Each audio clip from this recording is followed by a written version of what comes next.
The shields flickered again, and Commander Thelvas knew they were dying.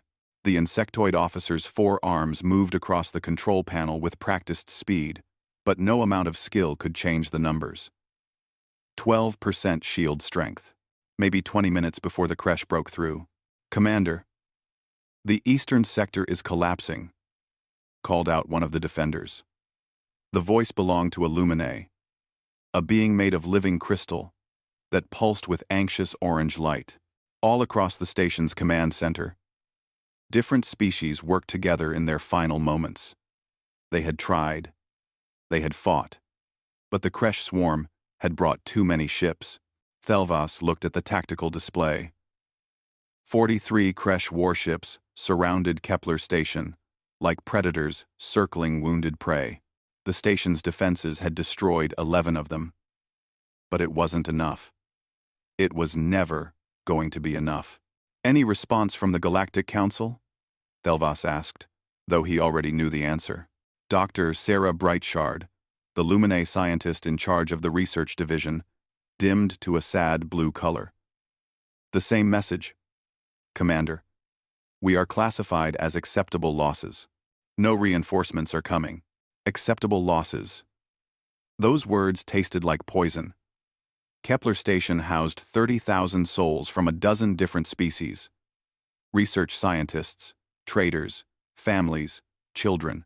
All acceptable losses, because the Galactic Council had decided they weren't worth the military resources. "Then we make them remember us," Thelvas said firmly. "We hold this line until the end. Everyone on this station deserves that much." A gaseous being named Vrel of 7 Winds swirled in their containment suit nearby. Vrel was a civilian trader who had been visiting when the attack began. Now they manned a weapons console like they'd been born to it. "My spawn are on the northern habitat ring," Vrel said quietly. "If we must die, let us die, ensuring they feel no pain at the end." The others nodded. It was all they could do now. Die well. Die protecting those who couldn't fight. The Kresh didn't negotiate. They didn't send warnings. They simply took what they wanted and killed everything in their way. For 3 days, the defenders of Kepler Station had held them back. But 3 days was all they had. "Shield strength at 8%, announced a technician. Thelvas opened a station-wide channel. His voice would reach every corner of Kepler, every frightened soul, waiting for a miracle that wouldn't come. "This is Commander Thelvas. I will not lie to you. Our shields are failing. The Galactic Council has abandoned us, but we have not abandoned each other. Whatever happens in the next few minutes, know that we stood together. Know that you mattered. You all mattered." He closed the channel. What else could he say? That help was coming? That someone out there cared enough to risk their ships for a remote station? The galaxy didn't work that way. He'd been a soldier for 40 years. He knew how the math worked. Kepler Station wasn't strategically important. Saving it would cost ships and lives. The Council had made their choice. "Commander." Dr. Brightshard's voice was sharp with confusion. "I'm reading something on the long-range sensors. Something impossible." Thelvas looked at the display and saw nothing. "There's nothing there, Doctor." "Exactly," she said, her crystalline body flashing with confusion. "There's nothing there. But space is bending. The sensors show a gravitational anomaly forming 200,000 kilometers from our position. It's not a jump gate. It's not a wormhole. It's something else." On the tactical display, a point in empty space began to shimmer. Then it split. Reality itself seemed to tear open like fabric being ripped apart. A rift of violet and white light expanded, growing larger with each second. The Kresh ships slowed their attack, their formations breaking as they, too, detected the anomaly. "What is that?" someone whispered. The rift widened, and something emerged. At first, Thelvas thought his eyes were broken. The ship was too large. Infermenter, Itelv, Instompsibled, The sensors couldn't get a stable reading on its size because it seemed to violate basic principles of physics. Angular, dark, covered in symbols that the database didn't recognize. It was a warship like nothing in the known galaxy. Every screen in the command center flickered. Every display went dark for one heartbeat. Then they all came back to life, showing the same two words in perfect galactic standard text. Hold fast. Thelvas stared at those words. His translator confirmed the language. Galactic standard. But the ship wasn't in any database. Its design was completely unknown. Who had sent it? Who even knew Kepler Station was dying? The Kresh are moving, reported a tactical officer. They're reforming their line. They're targeting the unknown ship. The massive vessel hung in space, silent and waiting. It made no move to attack. It simply existed. A wall between the station and certain death. Thelvas felt something he hadn't felt in 3 days. Something dangerous to feel in a hopeless situation. Hope. Send a message to that ship, he ordered. Ask them who they are. Dr. Brightshard worked her console, then shook her head in confusion. Commander. The response is already coming through. It's on all channels. They're broadcasting it to us, and the Kresh both. A voice came through the speakers. It was calm, human, and absolutely certain. This is Captain Elena Vasquez, of the Terran Union Forces ship Vindication. Kepler Station. You are not alone. Kresh forces. You have 30 seconds to withdraw. There will be no second warning. Human. The ship was human. Thelvas felt his mind struggling to process that information. Humans were the youngest species in the Galactic Council. They were engineers and diplomats. They weren't supposed to have military ships beyond basic system defense. They certainly weren't supposed to have anything like the monster that had just torn its way through reality itself. The Kresh, apparently, didn't care about warnings. Their ships opened fire on the Vindication, hundreds of weapons blazing. Energy beams and missiles streaked toward the human vessel. They never reached it. The space around the Vindication rippled, and every attack simply vanished, redirected into nothing by shields that bent physics itself. The human ship hadn't even moved. It had simply refused to allow the attacks to matter. Then the Vindication responded, and Thelvas understood why the humans had been silent for so long. They hadn't been weak. They'd been waiting. And they'd been building. The Vindication moved like a predator that had been caged too long. Weapons ports opened along its hull, revealing technology that shouldn't exist. The first salvo wasn't energy beams or missiles. It was something else entirely. And when it hit the lead Kresh warship, the enemy vessel simply stopped existing. One moment it was there, the next it was gone. Not destroyed, not exploded, just erased from reality. Commander Thelvas watched his tactical display with growing disbelief. Dr. Brightshard.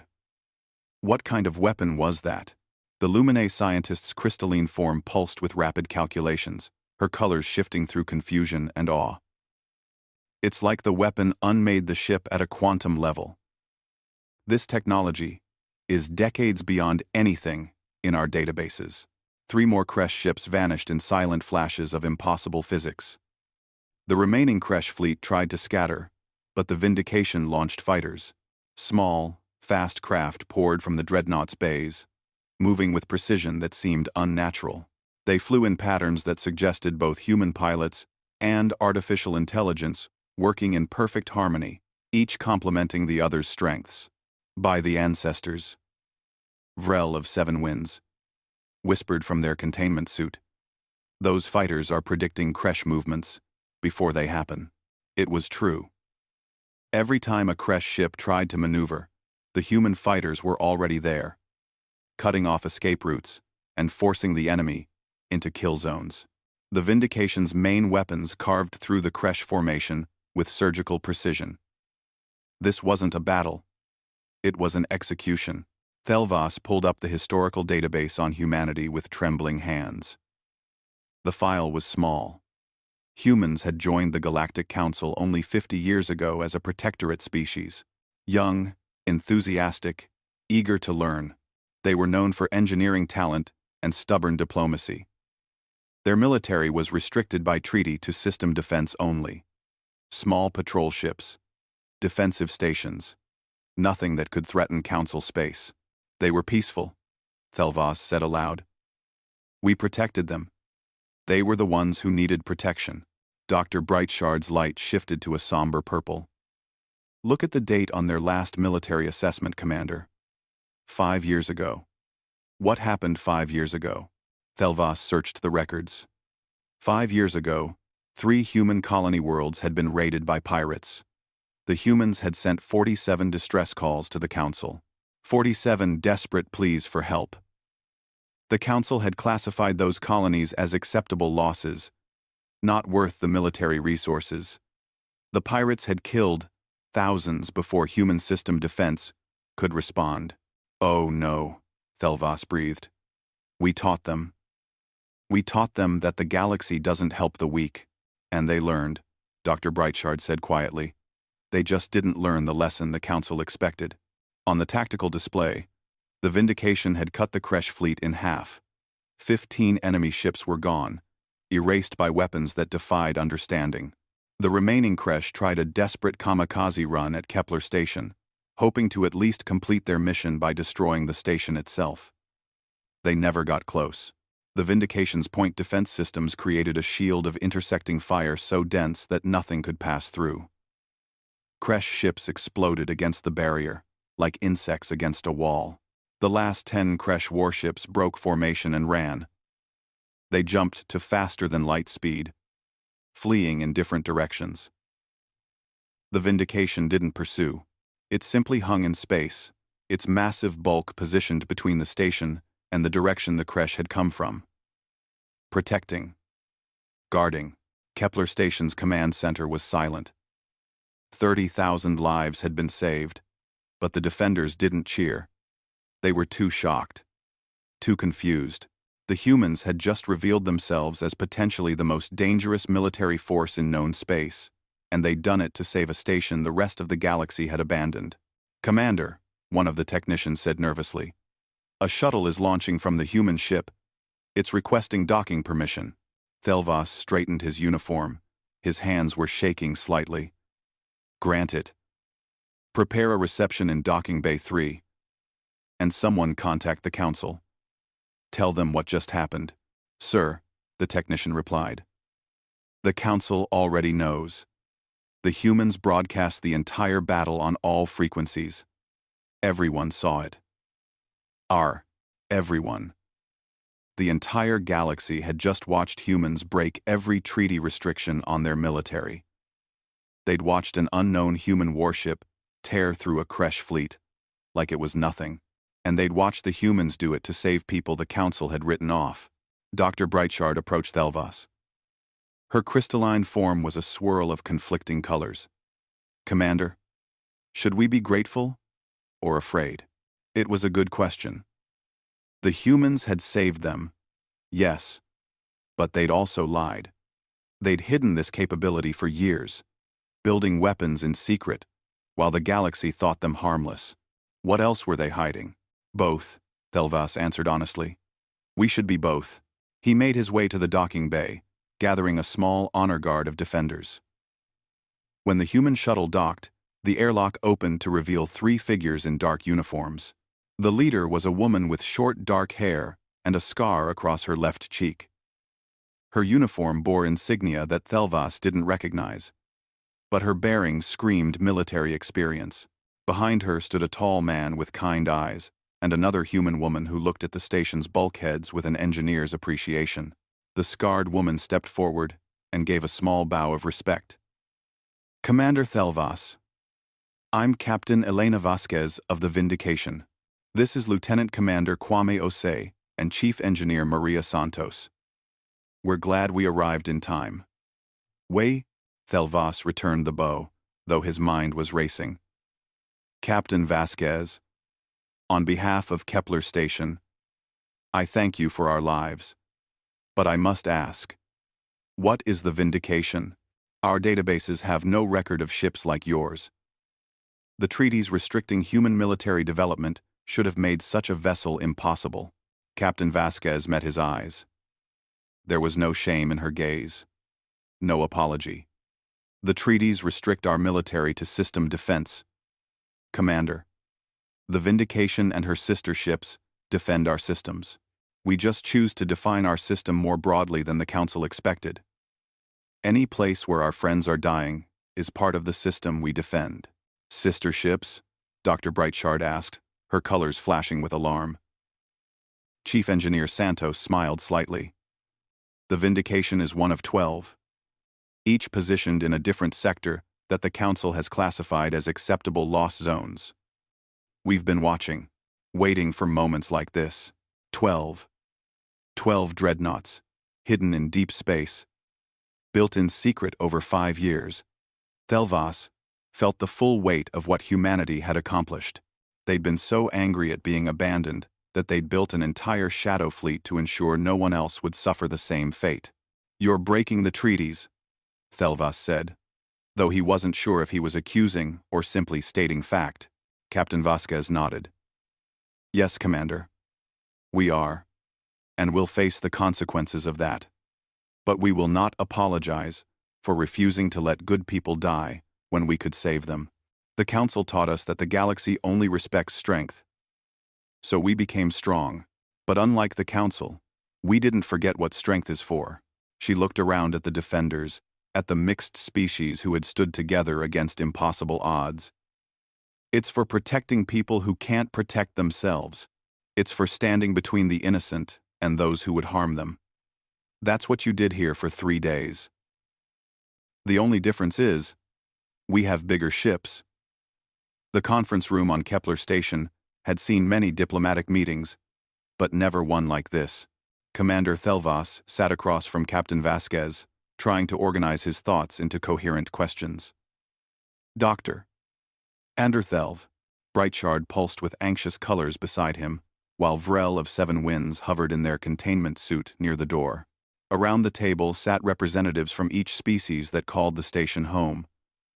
They were alive because of the humans. But that didn't erase the fear. You lied to us, Thelvas said finally. To the entire galaxy. For 5 years. Captain Vasquez didn't flinch from the accusation. Yes, Commander. We did.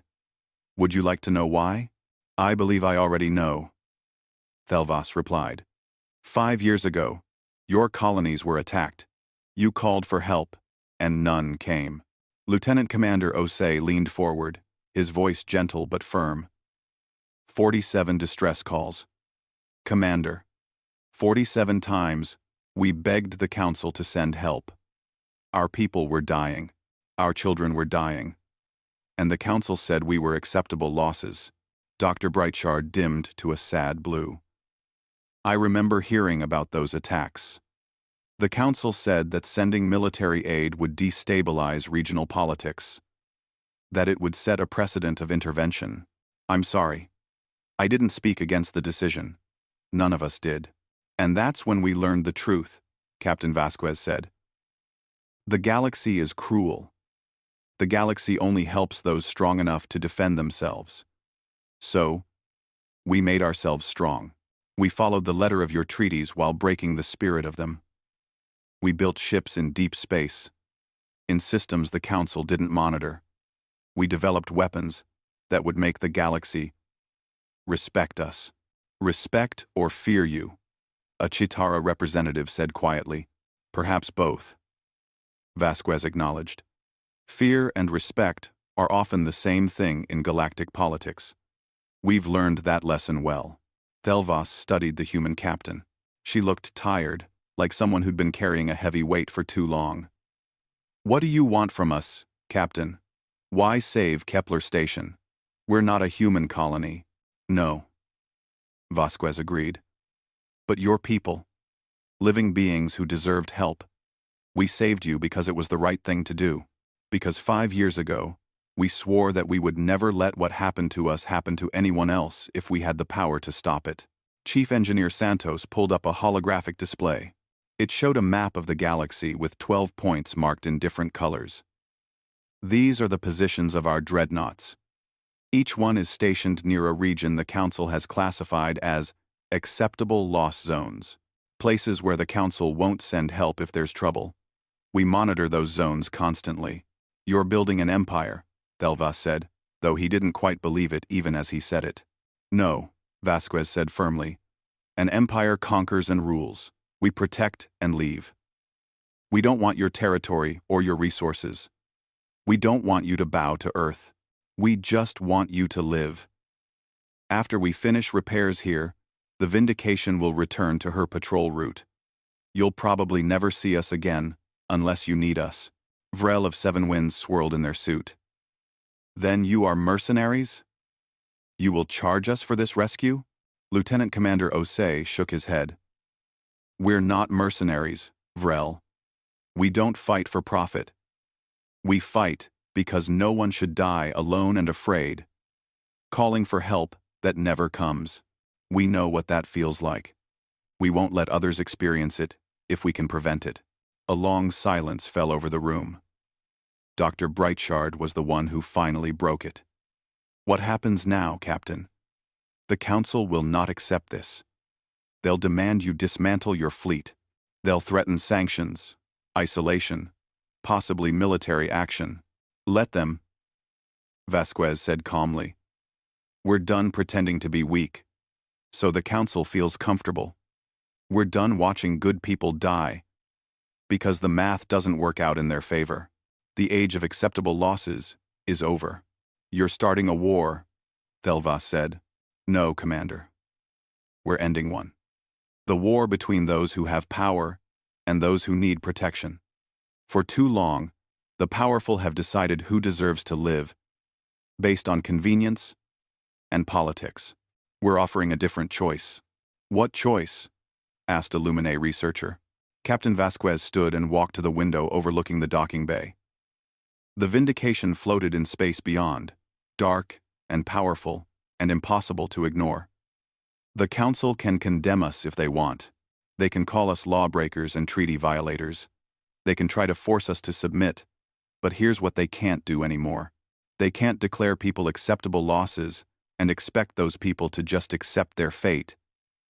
Because we'll be there. We'll always be there. For those who need us. She turned back to face the room. We're not asking you to choose sides, Commander. We're not asking you to support us against the Council.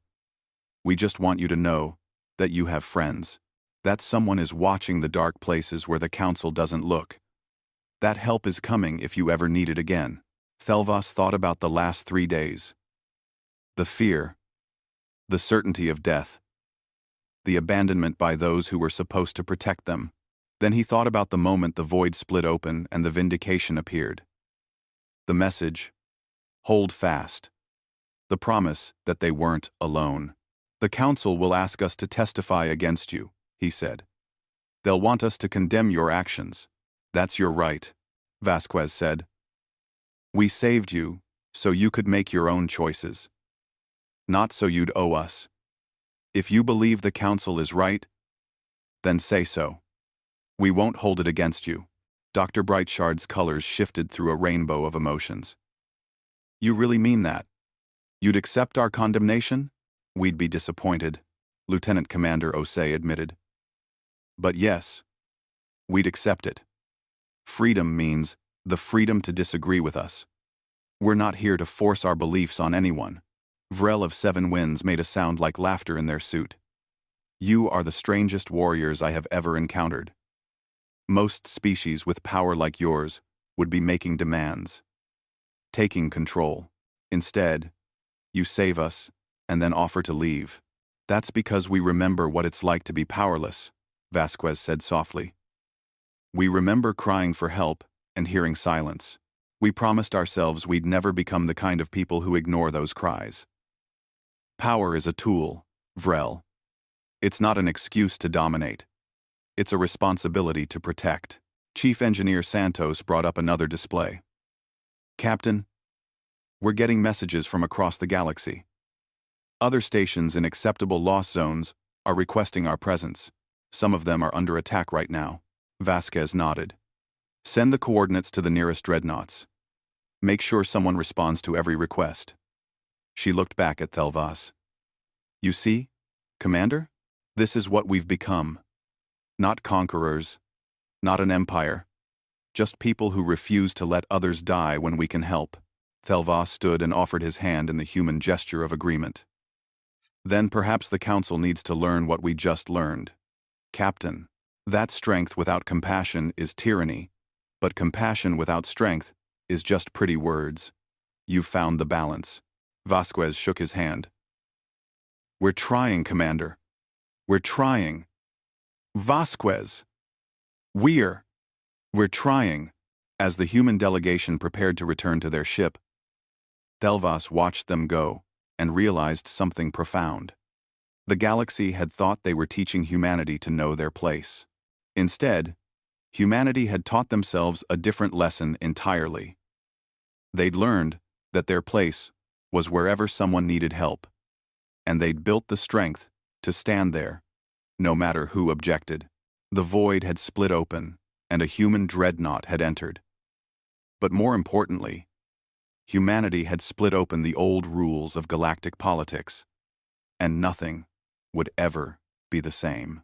The Galactic Council chambers had stood for 3,000 years, a symbol of order and unity among the stars.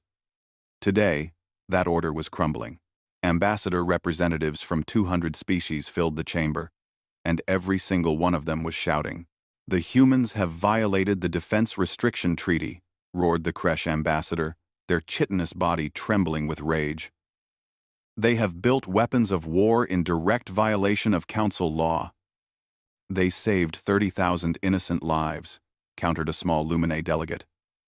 "Lives that you were trying to take, and lives that this council had abandoned."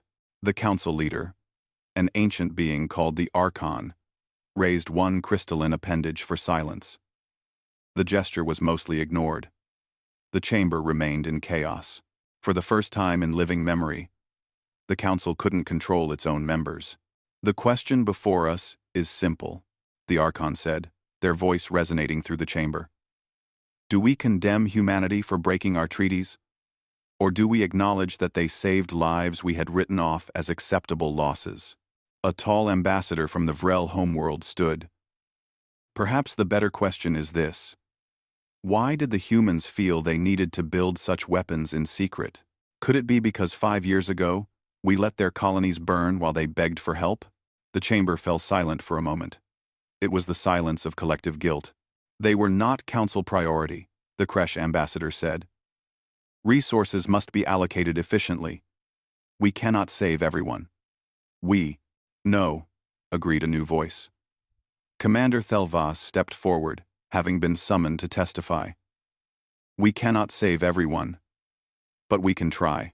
That is the difference between the Council and the humans. We make excuses. They make choices." The Archon's form dimmed slightly. "Commander Thelvas, you were saved by human intervention. Your testimony may be biased." "Yes," Thelvas said firmly.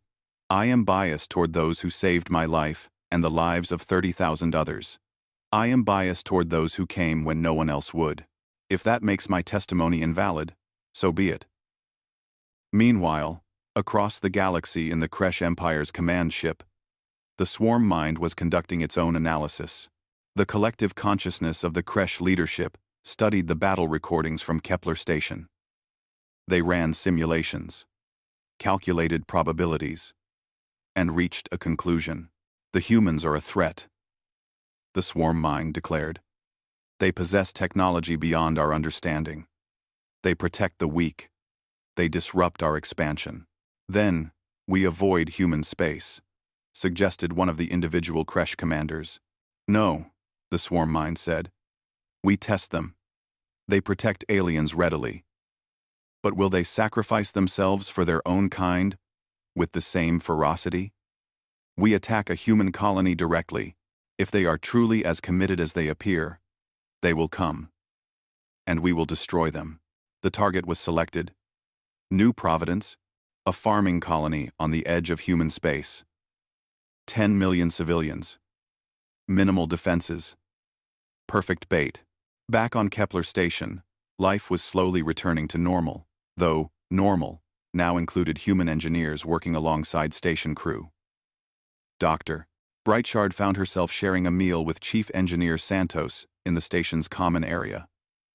The human was eating something called pasta, while explaining the principles behind their quantum weapons.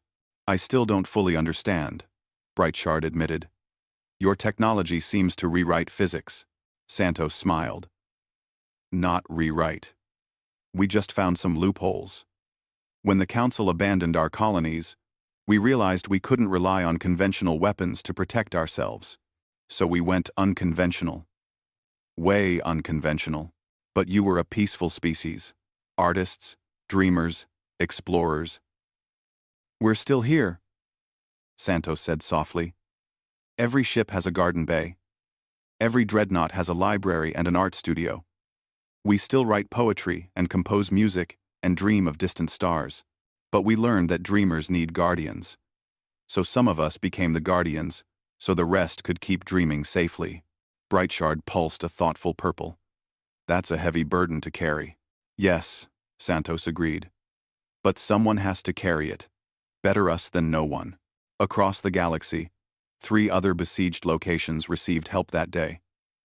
A human dreadnought appeared at a mining colony under pirate attack. Another materialized at a research station threatened by territorial disputes.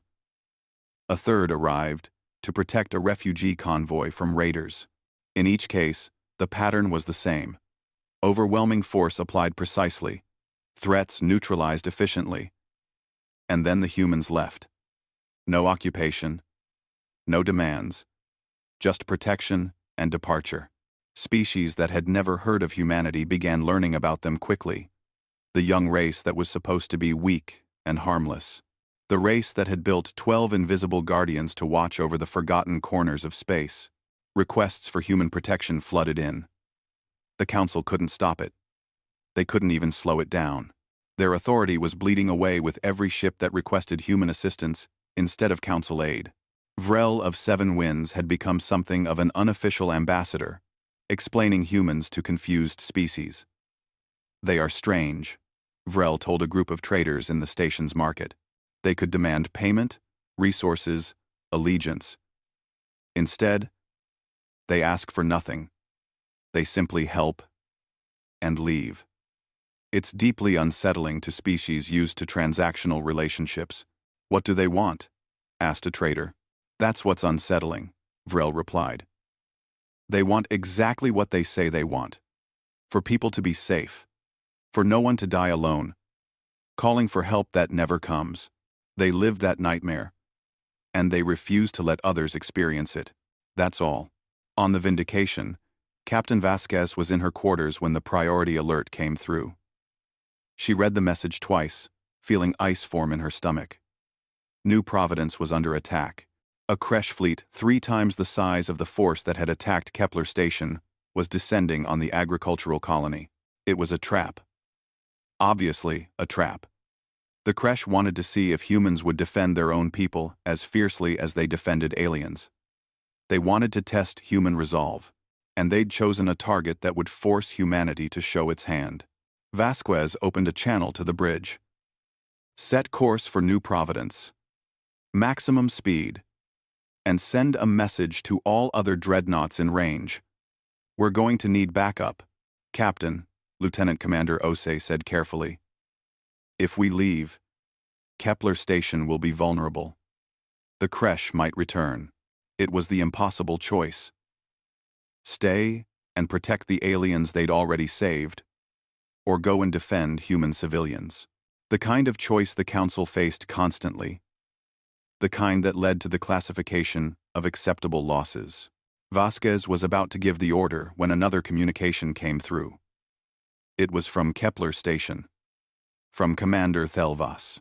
"Captain Vasquez, we've intercepted the reports about New Providence. You need to go defend your people. Don't worry about us. We'll protect the station ourselves. You came for us when no one else would." Now let us stand for ourselves while you protect your own. Go, Captain.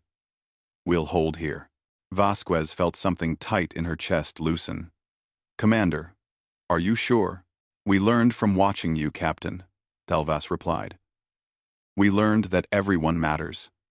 That includes your people on New Providence. Go save them. We'll be fine.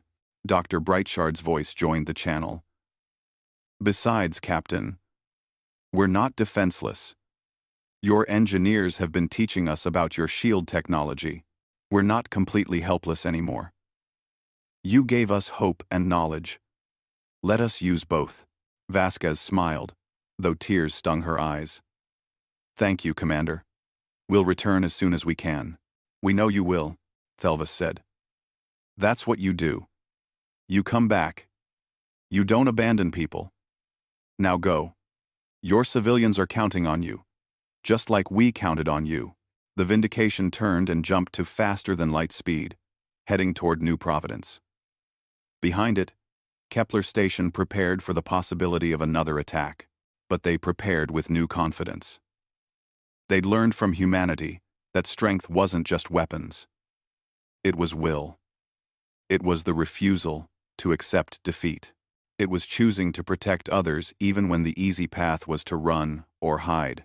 The galaxy was learning too, learning that the old rules were changing, that acceptable losses weren't acceptable anymore, that somewhere in the dark, human guardians were watching, and if you called for help, if you truly needed them, they would come. The void would split open, and help would enter. New Providence was burning. From orbit, Captain Vasquez could see the fires spreading across the agricultural zones. The Kresh had brought 60 warships, more than enough to overwhelm the colony's small defense platforms. Evacuation transports were trying to flee, but Kresh fighters were hunting them down one by one. How long until the other dreadnoughts arrive? Vasquez asked. The Resilience and the Defiant are 12 minutes out, reported her tactical officer. The Unbreakable is 18 minutes behind them. 12 minutes. 18 minutes. The Kresh would kill thousands in that time. The Vindication was alone against 60 ships, and the colony below had 10 million civilians who couldn't wait for backup. Take us in, Vasquez ordered. All weapons free. Priority to any Kresh ship targeting civilian transports. The Vindication dove into the battle like a knife into flesh. Its quantum weapons erased 3 Kresh ships immediately. But the enemy had learned from Kepler Station. They scattered, making themselves harder targets. They'd studied human tactics and adapted. The Kresh Admiral broadcast a message on all frequencies. Humans. You protect aliens, but we wonder if you value your own lives as cheaply. We shall see how much you will sacrifice for your farmers and dreamers. Vasquez didn't bother responding. She simply fought. The Vindication's shields held against the concentrated fire of a dozen enemy ships. But the strain was showing. Warning lights flashed across the bridge. They were taking damage, something that hadn't happened at Kepler Station. Captain, they're targeting our shield generators specifically. Chief Engineer Santos called from engineering. They've analyzed our defenses. They know where to hit us. A civilian transport exploded under Kresh fire, taking 500 souls with it. Vasquez felt each death like a physical blow. They'd come to help, but they were alone against too many enemies. The Kresh had planned this perfectly. Then space began to shimmer. But it wasn't another human dreadnought arriving. It was something else. Something impossible. Ships began emerging from faster-than-light travel, but they weren't human vessels. Vasquez recognized the profiles immediately. Chitara cruisers, Lumine science ships, Vrel gas haulers that had been retrofitted with weapons. Even some Council species vessels that weren't supposed to be here. Captain, we're being hailed, Lieutenant Commander Osei said, surprise clear in his voice. It's Commander Thelvas. The Chitara commander's face appeared on the screen. Behind him, Vasquez could see a ship's bridge that was definitely not Kepler Station. He was aboard. A warship. Captain Vasquez, Thelvas said. You didn't think we'd let you face this alone, did you? You taught us that no one is an acceptable loss. We learned. More ships appeared. Dozens of them. They were old models. Some clearly civilian vessels with weapons awkwardly attached. They were outgunned and outmatched by Kresh military technology. But they came anyway. Tellerary. Dr. Brightshard's voice joined the channel from a Lumine science vessel. We're not warriors, Captain. We're scientists and traders and dreamers. But you showed us that dreamers can stand and fight when they must. So, here we are. Vasquez felt tears on her face. You shouldn't be here. This isn't your fight. Yes, it is, Vrel of Seven Winds said from a gas hauler flying in formation with the others. You made it our fight, when you saved us, when you showed us that the galaxy could be better than it was. We're here to prove you were right. The combined fleet wasn't enough firepower to defeat the Kresh, but it was enough to change the tactical situation. The alien vessels focused on protecting the civilian transports, creating shields with their own hulls. They took hits meant for the defenseless evacuation ships. They died buying time for refugees to escape. A Chitara cruiser exploded, protecting a transport full of human children. Vrel's ship took a direct hit to its engines while blocking fire meant for a hospital ship. The sacrifice wasn't tactical. It was a statement. A declaration that they'd learned humanity's lesson and accepted it as their own. The Kresh focused fire on Vrel's damaged ship. Vasquez watched in horror as the gas hauler's shields failed. They were going to die. This civilian trader who'd stood with them at Kepler Station was about to be killed defending human children. Vrel made a choice. They redirected all remaining power to engines and rammed their vessel directly into the Kresh flagship. The explosion was massive, crippling the enemy command ship and throwing the Kresh formation into chaos. No! Vasquez screamed. But it was too late. Vrel of Seven Winds was gone, but their sacrifice had bought time. The Resilience and Defiant emerged from faster-than-light travel, their weapons already firing. Now, it was 3 human dreadnoughts against a damaged Kresh fleet. The tide turned quickly. The quantum weapons found their targets. Kresh ships vanished, or exploded. Within minutes, the surviving enemy vessels were retreating, jumping away to any destination that wasn't here. The battle was over. New Providence was saved, but the cost had been terrible. Vasquez stood in the Vindication's medical bay, looking at the list of casualties. 30 ships from the Allied fleet had been destroyed. Thousands dead. Species from across the galaxy who had come to fight beside humanity, who had learned the lesson that no one gets left behind, and paid for that lesson with their lives. They came for us, she said quietly to Lieutenant Commander Osei. They came knowing they'd probably die. Why? Because you showed them it was possible, Osei replied. You showed them that the galaxy could be different, that we don't have to accept cruelty as normal.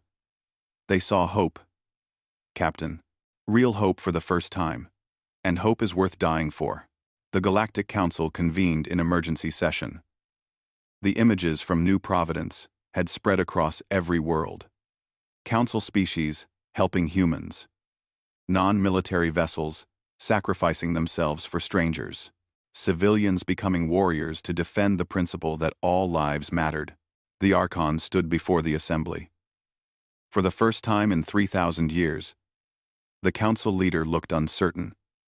We face a choice, the Archon said. We can condemn humanity for breaking our treaties. We can try to force them to dismantle their fleet. But if we do, we must face a harder question. Why did species across the galaxy choose to fight beside humans instead of trusting us to protect them? A long silence fell.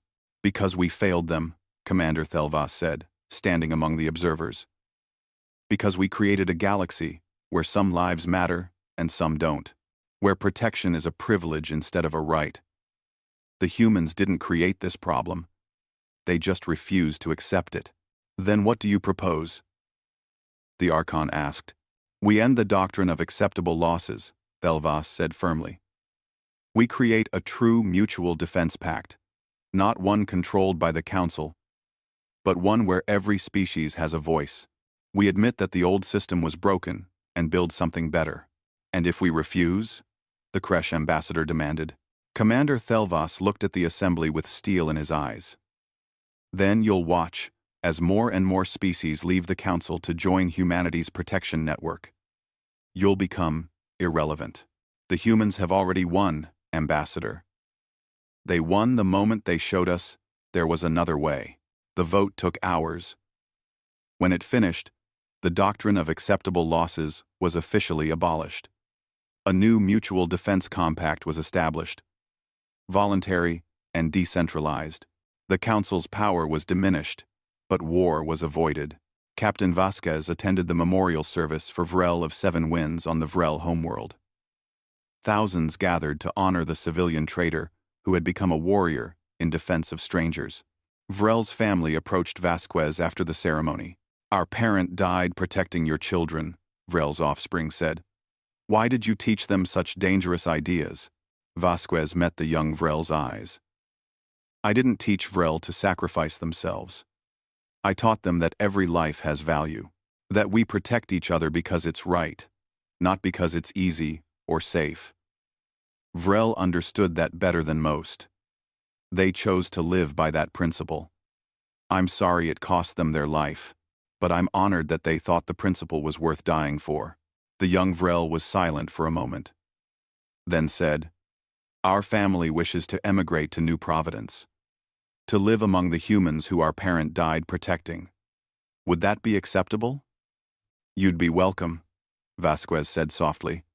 You'd be honored guests. Years later, a young human engineer stood on the hull of the Vindication as it underwent decommissioning. The Dreadnoughts were being retired, their weapons removed, their hulls to be converted to civilian use. They weren't needed anymore. The galaxy had learned its lesson. Was it worth it? The engineer asked Captain Vasquez, now promoted to admiral. Becoming warriors when we wanted to be explorers?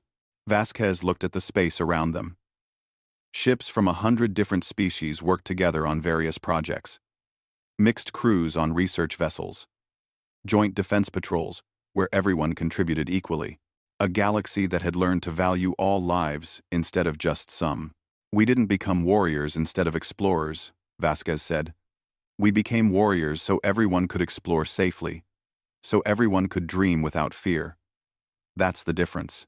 We fought so others wouldn't have to. And now they don't. She pointed to a new vessel being constructed nearby.